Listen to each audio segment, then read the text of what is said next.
జ్యోతిష శాస్త్రం ప్రకారం ఈ డిసెంబర్ 27వ తేదీ శుక్రవారం రోజున కన్యా రాశి వారు ఎటువంటి శుభ అశుభ ఫలితాలను పొందుతారో తెలుసుకోవాలంటే ఈ వీడియోని స్కిప్ చేయకుండా పూర్తిగా చూడండి. అలాగే తప్పకుండా మా ఛానల్ని సబ్స్క్రైబ్ చేసుకోండి. ఈ డిసెంబర్ 27వ తేదీ శుక్రవారం రోజు కన్యా రాశి వారు మధ్యాహ్నం 2 గంటల వరకు ఖచ్చితంగా ఈ ఇబ్బందులు పడవలసిందే అన్నట్లుగా ఉంటుంది. ఇంట మరియు బయట తగాదాలు చోటు చేసుకుంటాయి. వ్యక్తిగత సంబంధాలు దెబ్బతినే అవకాశం ఉంది. ఆకస్మికంగా చిన్న చిన్న గొడవలు చెలరేగుతాయి. ఈరోజు ఆఫీసులో కూడా తగాదాలు ఎదురుకావచ్చు.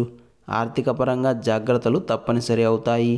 పెద్ద పెట్టుబడులు ఏవైనా పెట్టాల్సి వస్తే కాస్త ముందు వెనుక ఆలోచన చేసి ఆ తరువాత నిర్ణయం తీసుకోండి. అంతేకాదు ఈరోజు మధ్యాహ్నం 2 గంటల వరకు చిన్న చిన్న అనారోగ్య సమస్యలు మిమ్మల్ని ఇబ్బంది పెట్టవచ్చు. నీరసం మరియు అలసటను ఎదుర్కోవాల్సి వస్తుంది. అవమానాలను చీత్కారాలను తీసుకోవాల్సి వస్తుంది. అందుకే ఈ కాలంలో వినయం మరియు శాంతిగా వ్యవహరించడం చాలా అవసరం. ఈ సమయంలో అనవసరమైన వాదోపవాదాలకు దిగకండి. అలాగే శారీరకంగా ఒత్తిడిని తీసుకోవడం తగ్గించండి. అయితే 2 గంటల తర్వాత నుండి పరిస్థితులలో మంచి మార్పు వస్తుంది. మీ ఆలోచన విధానం మారుతుంది. ఒక కొత్త ఉత్సాహం మరియు ఆత్మవిశ్వాసం మీలో ఉరకలు వేస్తాయి. ఆర్థిక పరంగా మరియు ఆరోగ్యపరంగా సౌలభ్యం కలుగుతుంది. ఉద్యోగపరంగా మీ పనితీరుకు అధికారుల ప్రశంసలు లభించవచ్చు.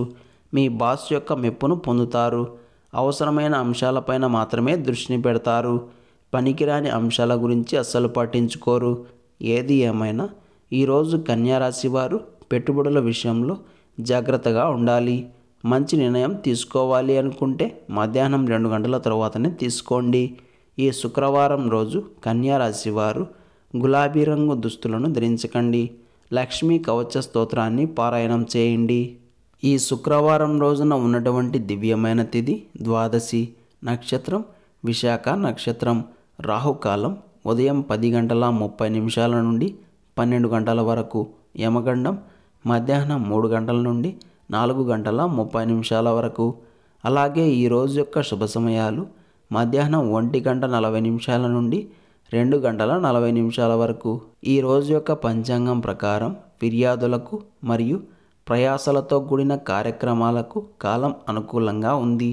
ఈ రోజంతా శుభప్రదంగా సాగడానికి, అన్ని పనులు సక్రమంగా పూర్తి కావడానికి మరియు విజయం పొందడానికి బయటకు వెళ్ళేటప్పుడు ఒక కొబ్బరికాయను వెంటబెట్టుకొని వెళ్ళాలి. మీ పని పూర్తి అయ్యాక సాయంత్రం ఆ కొబ్బరికాయను గణపతికి సమర్పించాలి. గణపతి ఆలయం లేకపోతే ఏదైనా దేవాలయంలో కొబ్బరికాయను కొట్టవచ్చు.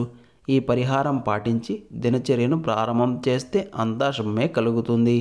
ఈ శుక్రవారం రోజున విశాఖ నక్షత్రం ఉన్న సందర్భంగా మనమంతా శ్రీ వల్లి దేవసేన సమేత సుబ్రహ్మణ్య స్వామివారిని యథాశక్తిగా పూజించాలి.